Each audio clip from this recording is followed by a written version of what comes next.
Hi, fourth graders, I'm in a familiar spot. So I'm going to be reading a story called I Didn't Do My Homework Because, and this is where you're going to be using your figurative language. So listen to the story and then I'll explain what I need you to do, okay? I didn't do my homework because... So why didn't you do your homework? I didn't do my homework because an airplane full of monkeys landed in our yard. A rebellious robot destroyed our home. Elves hid all of my pencils. I was abducted by a UFO. Just when I started to do my homework, we were attacked by Vikings. Giant lizards invaded my neighborhood. Some cough medicine that my doctor prescribed had a strange effect on me. I had to help my uncle build a high-tech do my homework for me machine, but when we finally finished, it didn't work.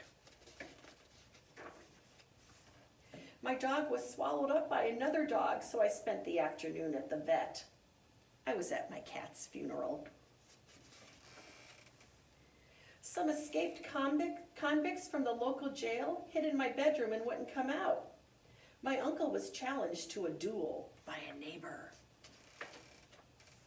My grandpa and his band were making too much noise and I couldn't concentrate. We ran out of firewood, so I sacrificed my workbooks to stay warm. Don't get any ideas here. We found a lost penguin, so we took him to the North Pole. But penguins live at the South Pole. Exactly. When we realized our mistake, we had to come back and take him to the other pole. My brother and I were kidnapped by a circus. My family discovered oil in our backyard. I gave my pencils to Robin Hood. A famous director asked to use my bedroom to shoot his new movie.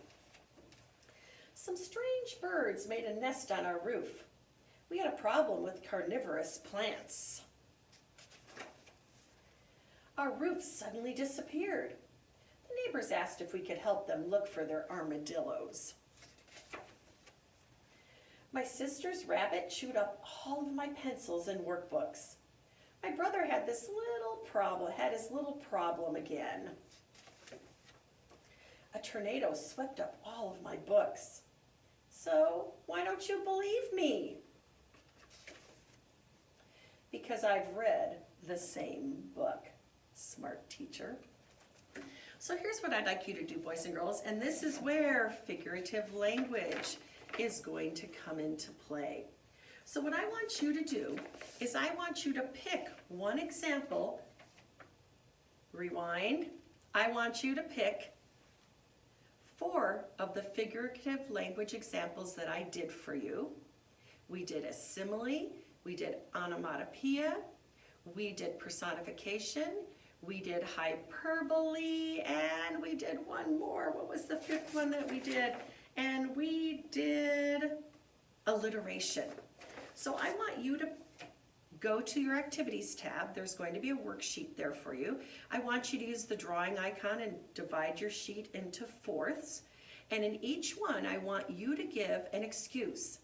I didn't do my homework because, and I want you to use 4 of those types of figurative language to make your excuse up. So if you choose to use personification, I didn't do my homework because my homework flew out the window like a bird.